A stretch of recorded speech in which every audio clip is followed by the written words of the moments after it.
Hello and welcome to Synthetic History, where the past speaks again, but not through dusty archives or faded manuscripts. Here, we use generative AI tools to resurrect history's lost stories, forgotten places, silenced voices, and the echoes of time itself. This isn't just storytelling, it's a collaboration between human researchers and AI agents, weaving together historical fact and imagination with precision. Every episode is a bridge between what was and what could be remembered. And now, let's begin. Here's our first episode. The lost town of Woronoco, the river that remembers. Every river carries stories in its current, tales of those who lived along its banks, who drew life from its waters, and whose memories remain long after their footprints have vanished from the shore. This narrative explores the complex human history of a place that once thrived along the Westfield River, a settlement whose essence flows through time, even as its physical presence has faded. Through characters whose lives mirror historical realities, we journey into a forgotten chapter of New England's past. The river's children. Autumn, 1660, twilight along the Westfield River.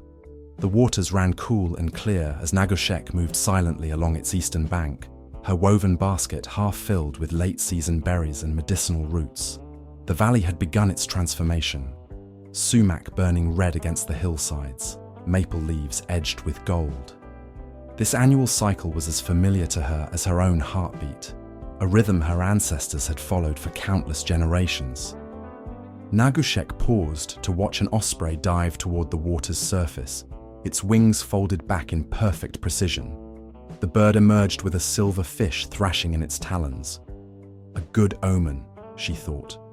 Her people, the Woronoco, understood themselves as part of this intricate balance, neither masters of the land nor servants to it, but relatives in a complex family of beings. The river they called Woronoco had sustained them through droughts and harsh winters, through births and deaths, through the ancient ceremonies that marked the passing of seasons. The first indication of wrongness was absence, the sudden silence of birds, as though the forest itself were holding its breath. Then came the scent, carried on the wind that swept down from the village. Not the familiar smoke of cooking fires that would normally greet her return, but something sharper, more desperate. Her body recognized the danger before her mind could form the thought. "Anis," she whispered, her 10-year-old son's face flashing before her eyes. She had left him grinding corn with her mother that morning, his small hands working the stone with determination. Nagushek abandoned her basket and moved upriver with the silent swiftness that her father had taught her as a child. The trees thinned as she approached the village clearing, but Nagushek did not emerge from their cover. Instead, she crouched low, her body pressed against the rough bark of an ancient oak. What she saw stripped the breath from her lungs. Flames consumed the central longhouse where council meetings were held.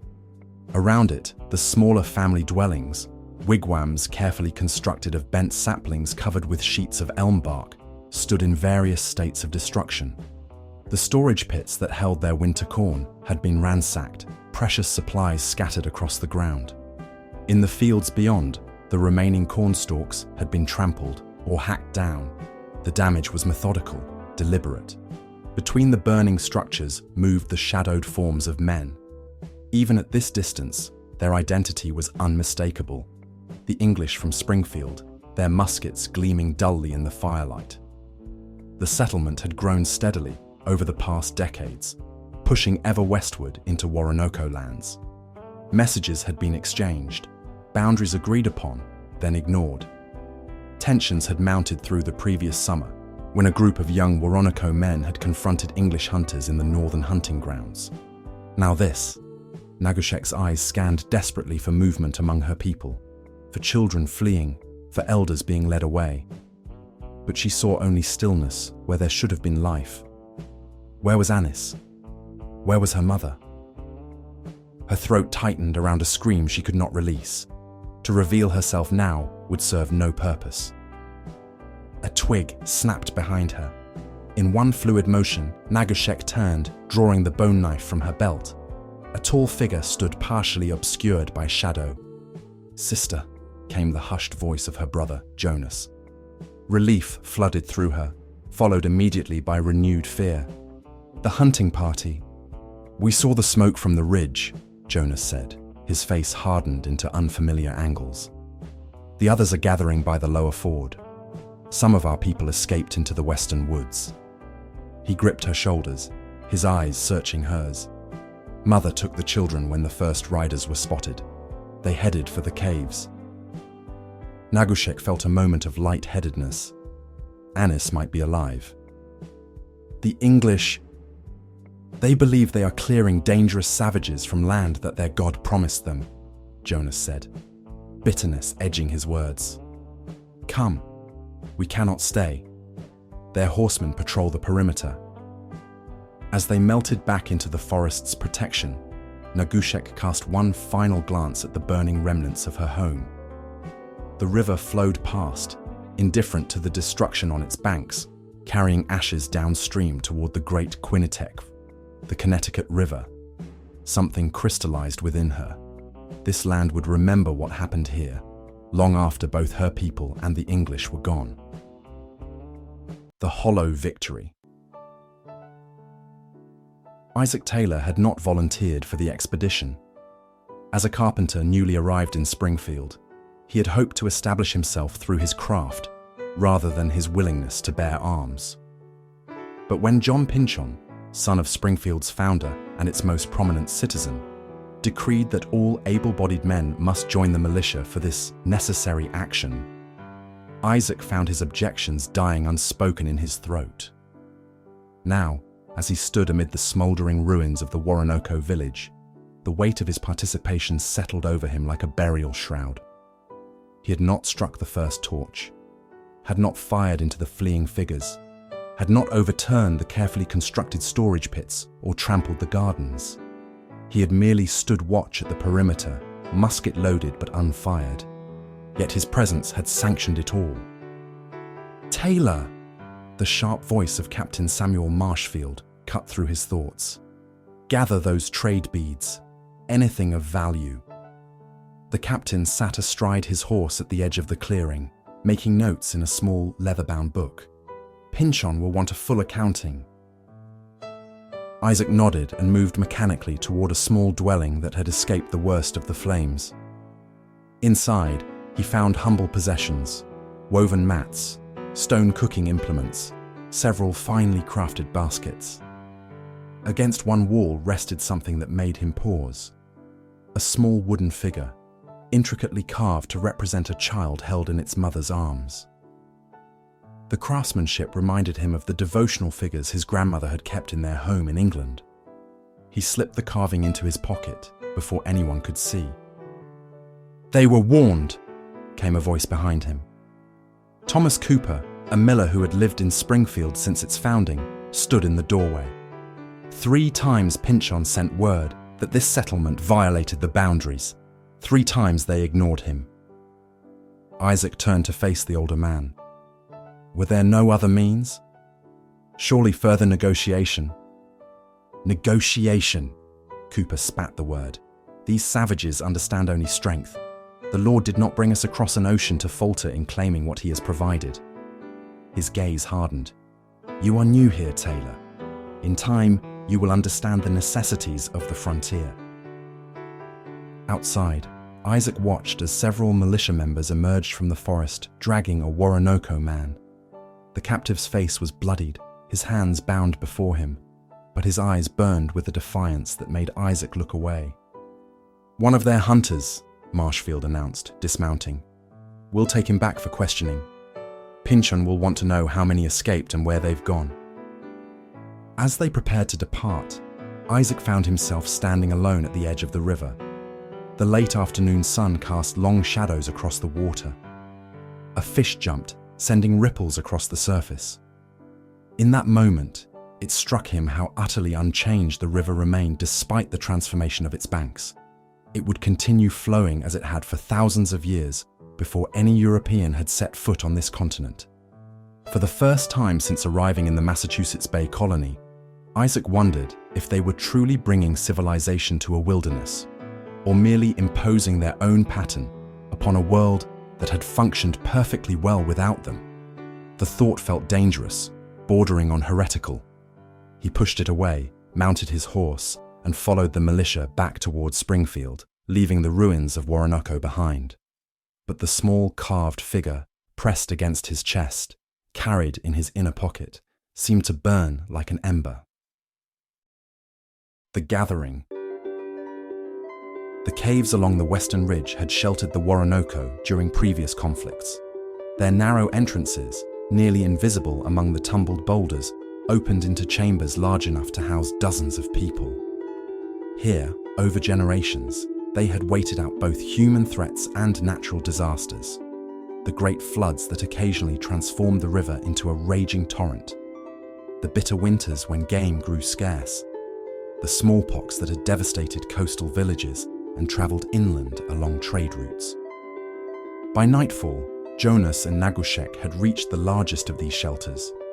Inside, nearly 40 people huddled around small, smokeless fires, less than half the tribe's full strength. Nagushek moved frantically among them, searching for familiar faces. When she spotted her mother, Apiquanit, cradling Anis against her chest, she fell to her knees in wordless gratitude. The boy launched himself into her arms. "Mother, I thought the English had taken you." "I am here," she whispered, pressing her face against his hair, inhaling his scent as though it were the most precious medicine. "I am here." Apiquanit's weathered face showed both relief and resignation. At 60 winters, she had witnessed previous encroachments, first the Dutch traders, then the English settlements, pushing steadily up the Connecticut River Valley. "It will be difficult to return before winter," she said quietly. Jonas had joined the other hunters and warriors in a council at the rear of the cave. Their voices were low, but intense. Nagushek caught fragments, discussions of alliances with the Pocumtuck to the north or the Mohican to the west, debates about whether to attempt rebuilding or to relocate entirely, questions about how to feed everyone through the coming cold months when their stored provisions had been destroyed. Mamantisik, the oldest of the tribal elders, raised his hand for silence. Though his body had grown frail, his mind remained sharp, his memory a living repository of tribal history and wisdom. "I have seen this before," he said, his voice steady despite his age. "When I was a young man, the people we call Pequot faced the same choice we face tonight. They chose to fight the English directly. You know what followed. Their men killed, their women and children sold into slavery, their very name forbidden to be spoken." A young warrior named Sassacus leaned forward. "So we accept defeat without raising our bows. We abandon land that has sustained our people since the time of our grandfathers' grandfathers." "I counsel patience, not surrender," Mamantisik replied. "The English are many, and more arrive with each season. They have weapons that can kill from a distance greater than our strongest archers can match. But they also have divisions among themselves. Not all approve of what happened today." Jonas spoke then, his voice low but carrying to every corner of the cave. "While we hid in the forest watching our homes burn, I saw not eagerness, but shame on some faces. One man, a tall one with red in his beard, looked as though he might be sick at what his companions did." Nagushek listened, rocking Anis gently as he drifted towards sleep. The discussion continued for hours, circling through arguments for immediate retaliation, strategic withdrawal, diplomatic outreach, or alliance building with other tribes. No clear consensus emerged except on immediate necessities. They would remain hidden through the winter, send scouts to assess whether any part of their village might be salvageable, and dispatch messengers to neighboring tribes. As the council dispersed and families settled for the night, Nagushek found herself unable to sleep. She slipped out of the cave and stood on a rocky outcropping overlooking the river valley. Far below, The water gleamed silver in the moonlight. In the distance, a faint orange glow marked what remained of their village. She felt Jonas's presence before he spoke. "You should rest," he said, coming to stand beside her. "How can I? Everything we built, everything we planned for winter, gone." Her voice caught. "What future remains for Anis now?" "The future we make for him," Jonas replied. "Remember what Father taught us. The land does not belong to us. We belong to the land. The English may claim ownership with their paper treaties, but the trees will not grow differently for them. The river will not change its course to please them." Negushek nodded slowly. "But our children may never know the ways of our ancestors if we are forced to scatter." Jonas placed a hand on her shoulder. "Then we must become the memory keepers. Even if we must adapt to survive, we will carry our stories with us." He pointed toward the river. "The water remembers. Every drop that passes has seen thousands of years before the English came, and it will see thousands after they are gone." As they stood in silence, watching the moonlight play across the distant water, neither could have imagined how prophetic Jonas's words would prove to be, or how the name Woronoco would eventually be adopted by the very people who had destroyed it, preserving in linguistic amber the memory of those they had displaced. The witness. The captured hunter, whose name was Wekwagun, sat bound in the cellar of John Pynchon's Springfield home. His ribs ached where kicks had landed during his capture, and dried blood crusted at the corner of his mouth. But his spirit remained unbowed. He had survived worse. A childhood illness that had taken his sister, a bear attack that had left scars across his back, the deep winter when game had been so scarce that his people had nearly starved. This was merely another trial to endure. Footsteps on the wooden floor above announced visitors. The door opened, admitting John Pynchon himself, followed by the militia captain and the red-bearded carpenter who had watched the destruction with such evident discomfort. Pynchon, the wealthiest man in Springfield and its de facto leader, carried himself with the confidence of someone unaccustomed to being challenged. He studied Wekwagun with the same assessing gaze he might direct at timber being considered for construction. "You understand our language?" he asked without preamble. Wekwagun remained silent, though he had traded with the English enough to grasp their tongue reasonably well. Pynchon sighed. "Captain Marshfield tells me you were captured returning to the village. I want to know how many of your people escaped and where they have gone." Again, Wekwagun offered no response. "This stubbornness serves no purpose," Pynchon continued. "The land has been legally purchased. The boundaries were clearly established.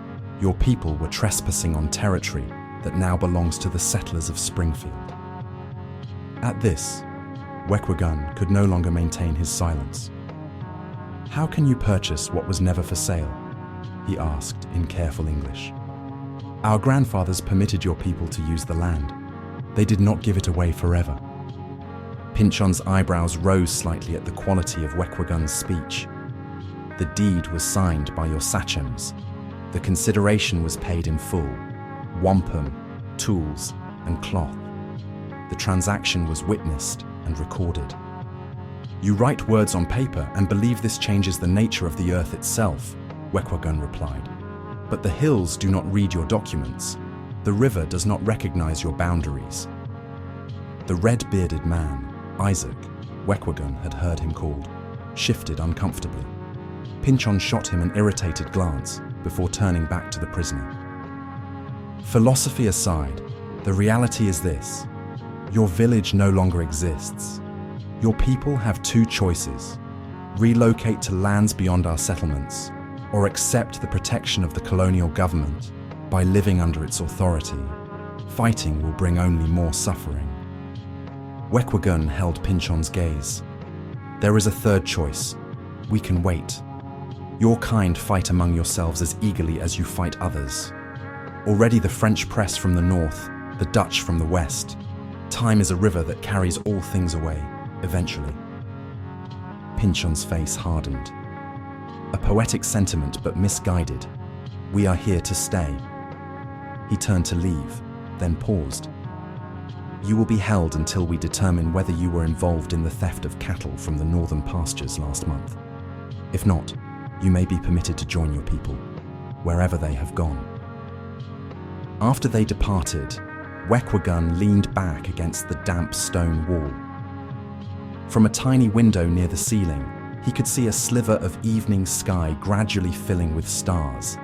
The same stars that had guided his ancestors for thousands of years. Whatever happened to him, those stars would continue their ancient patterns. The thought brought him a measure of peace.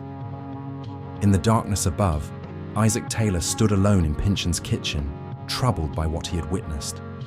The prisoner's words echoed in his mind. Time is a river that carries all things away, eventually. He fingered the small wooden carving in his pocket, a tangible reminder of the human cost of progress. He had come to the new world seeking opportunity and religious freedom, not to participate in destruction. Yet he had stood by while homes burned. The contradiction gnawed at him. As a carpenter, he created buildings that sheltered, furniture that served, structures that would outlast his own life. What had he helped create today? Isaac slipped out of Pynchon's house and walked to the banks of the Connecticut River.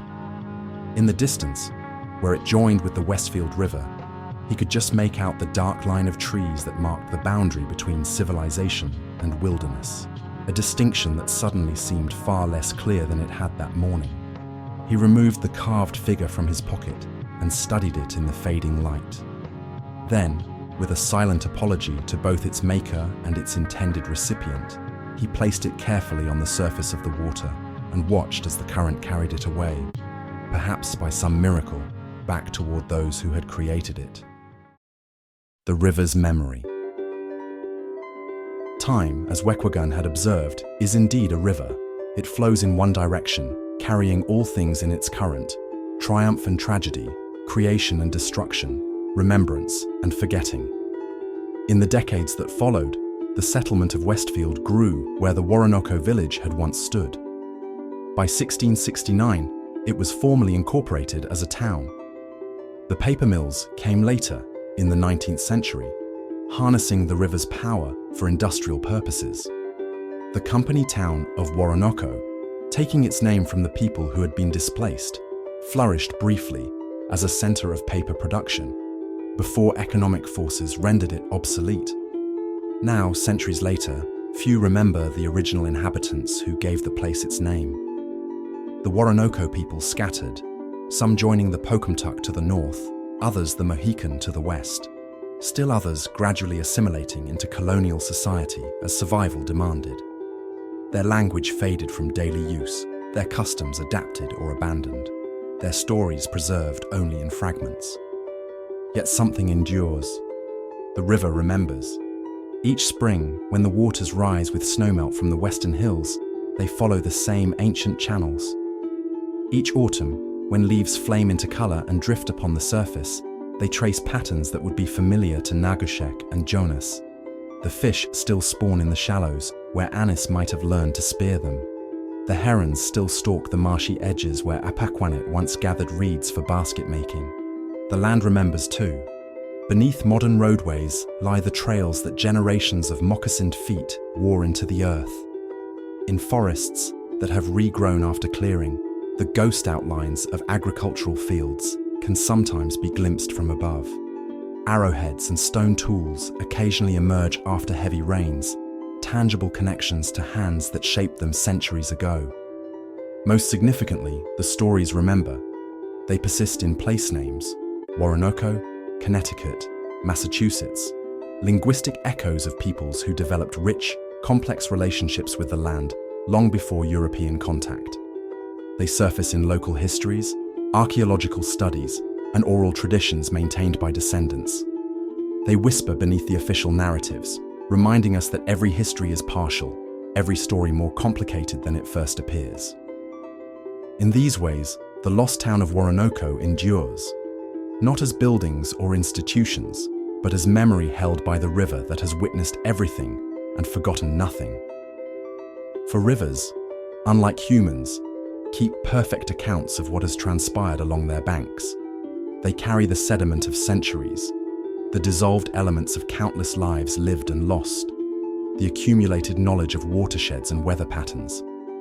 The Westfield River still flows as it always has, indifferent to human claims of ownership or boundary lines drawn on maps. In its currents, the story of Woronoco, both the people who gave it its name and the industrial town that later claimed it, remains alive, waiting for those willing to listen. For those who know how to hear it, the river still speaks. And what it remembers, we would do well not to forget.